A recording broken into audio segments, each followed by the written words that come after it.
Assalamualaikum warahmatullahi wabarakatuh.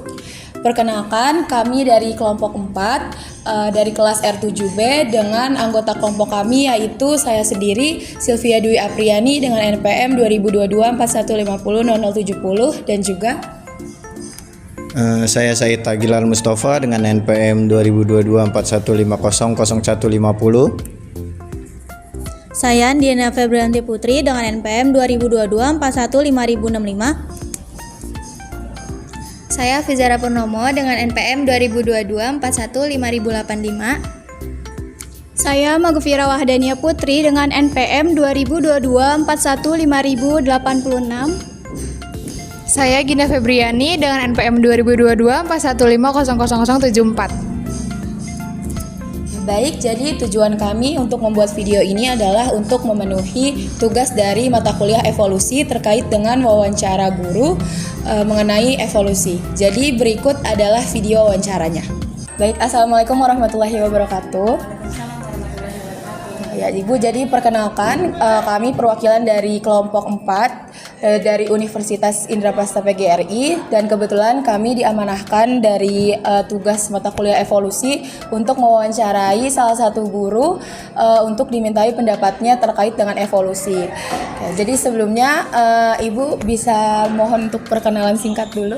Perkenalkan, nama saya Agniani Saulandari, umur saya 26 tahun. Saya asal universitasnya sama seperti kalian dari Universitas Indraprastha PGRI, jurusan Pendidikan Sejarah angkatan 2017. Terus saya juga pengalaman mengajar di sini sudah hampir 5 tahun, sudah berjalan 5 tahun. Oke, baik. Jadi kita langsung saja ke pertanyaan pertama ya, Bu. Oke. Yang pertama, apa yang Ibu ketahui tentang teori evolusi?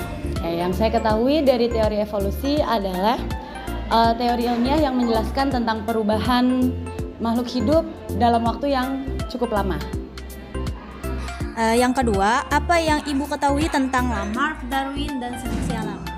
Oke, Lamarck, Darwin, dan seleksi alam ya. Itu adalah teori-teori yang menjelaskan tentang teori evolusi itu sendiri. Jadi ada tiga teori yang membahas tentang teori evolusi itu. Selanjutnya, adakah keuntungannya jika kita mempelajari teori evolusi tersebut? Menurut saya itu sangat-sangat penting ya untuk dibahas karena kita sebagai manusia juga harus tahu sejarah kita asalnya dari mana. Oke, baik Bu. Selanjutnya apa yang Ibu ketahui tentang manusia purba? Manusia purba itu manusia yang hidup di zaman purba, di zaman praaksara sebelum kita ada di sini. Itu manusia-manusia purba dulu yang ada di bumi. Oke, baik Bu. Kalau misalnya menurut Ibu nih, siapakah nenek moyang manusia menurut dari teori evolusi sendiri? Kalau berdasarkan teori evolusi, manusia itu dikatakan adalah hasil dari evolusi dari kera atau monyet ya gitu. Cuma dia berevolusi berubah sedemikian waktu sehingga seperti kita sekarang manusia yang utuh dan sempurna. Ya, baik Bu. Kalau misalnya menurut Ibu, apakah Ibu sendiri percaya tentang teori evolusi ini? Dan kalau misalnya Ibu percaya, alasannya kenapa? Oke, percaya nggak percaya itu kalau dibilang percaya nanti kita menyalahkan agama kita ya. Tapi untuk sebagai ilmu pengetahuan, teori evolusi ini emang sangat diperlukan. Ya maksudnya kita juga harus tahu secara logika dari mana kita berasal. Oke, baik. Pertanyaan selanjutnya Bu, apa yang Ibu ketahui tentang adaptasi dan mutasi? Adaptasi dan mutasi itu kan bentuk penyesuaian diri terhadap lingkungannya dimanapun berada ya. Kalau mutasi itu adanya perubahan gen dari satu makhluk ke makhluk yang lain. Itu menurut saya adaptasi dan mutasi itu sangat mempengaruhi teori evolusi ini. Baik Bu. Selanjutnya Ibu sendiri kan beragama Islam. Baik Bu, selanjutnya apakah agama Ibu ini mendukung teori evolusi dan berikan alasannya Bu? Oke, kalau kita secara mata pelajaran sejarah ya, menjelaskan teori evolusi ini tidak bisa disangkut pautkan dengan agama. Karena bagaimanapun juga penjelasannya pun akan berbeda gitu. Tidak ada segumpal darah kalau di sejarah, tapi sejarah menyatakan kalau manusia dari seekor kera. Tapi kalau dari agama sendiri menjelaskan manusia itu dari segumpal darah, seperti itu. Baik Bu, yang selanjutnya ini Ibu kan tadi beragama Islam ya Bu, maaf. Siapakah manusia pertama menurut agama Ibu? Oke, menurut Islam manusia pertama di muka bumi itu ya adalah Nabi Adam alaihissalam. Baik, yang selanjutnya apakah teori evolusi ini bertentangan dengan agama yang Ibu anut? Dari hal bertentangan atau tidak itu terlihatnya pasti ya, cuma bagaimanapun kita harus menyelaraskan antara ilmu agama dengan ilmu pengetahuan yang ada. Baik, pertanyaan yang selanjutnya, apakah teori evolusi ini masih layak diajarkan di sekolah dan mengapa kalau misalkan masih layak atau tidak? Oke, menurut saya masih layak atau tidak itu sangat-sangat layak karena bagaimanapun kita hidup dalam ilmu pengetahuan dan itu memang harus dibahas terus, harus diketahui oleh manusia-manusia ke depannya, oleh anak-anak kita ke depannya, dari mana kita berasal dari sisi ilmu pengetahuan. Oke, selanjutnya Ibu, apa yang Ibu ketahui tentang Zionisme, Freemason, Illuminati, dan Dajjal? Zionisme laknat, udah tidak ada titik kata koma lagi. Oke, pertanyaan selanjutnya mengenai teori evolusi, apakah Ibu mendukung, menolak, atau ragu-ragu, dan berikan alasannya Bu? Teori evolusi ragu-ragu atau tidak gitu? Oke.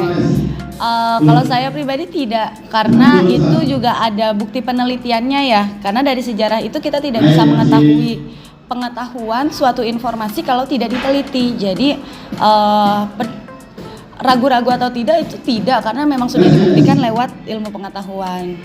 Oke, selanjutnya menurut Ibu mengapa teori evolusi khususnya mengenai evolusi pada manusia masih dipelajari sampai sekarang? Karena bagaimanapun kita, lagi-lagi yang tadi saya bilang, bagaimanapun juga kita sebagai manusia harus tahu silsilah kita itu dari mana, dari segi sejarahnya, dari segi ilmu pengetahuannya gitu. Jadi kita hidup ini kan tidak hanya memang kita menomorsatukan agama, tapi bagaimanapun juga kita harus beriringan dengan ilmu pengetahuan yang ada. Oke. Pertanyaan selanjutnya, apakah boleh jika kita menjelaskan suatu ilmu atau teori kepada orang lain ataupun peserta didik tetapi bertentangan dengan agama yang kita anut? Oke, untuk menjelaskan materi yang seperti itu ya agak krusial gitu. Kita dari awalnya harus memberikan reminder dulu ke mereka kalau pada dasarnya itu teori evolusi ini, manusia purba ini itu memang tidak sejalan dengan teori yang ada di agama.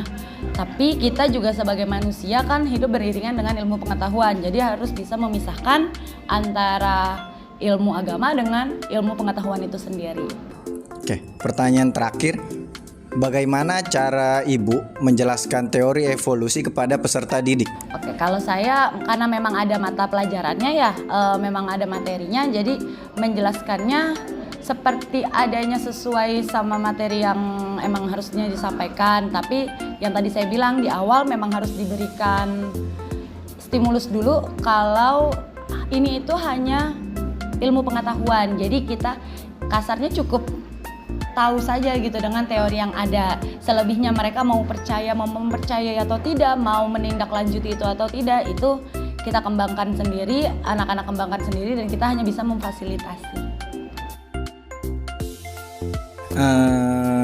Sebelumnya terima kasih atas keluangan waktu dari Ibu untuk wawancara kita pada kali ini. Kurang lebihnya mohon maaf. Wassalamualaikum warahmatullahi wabarakatuh. Waalaikumsalam warahmatullahi wabarakatuh. Terima kasih semua.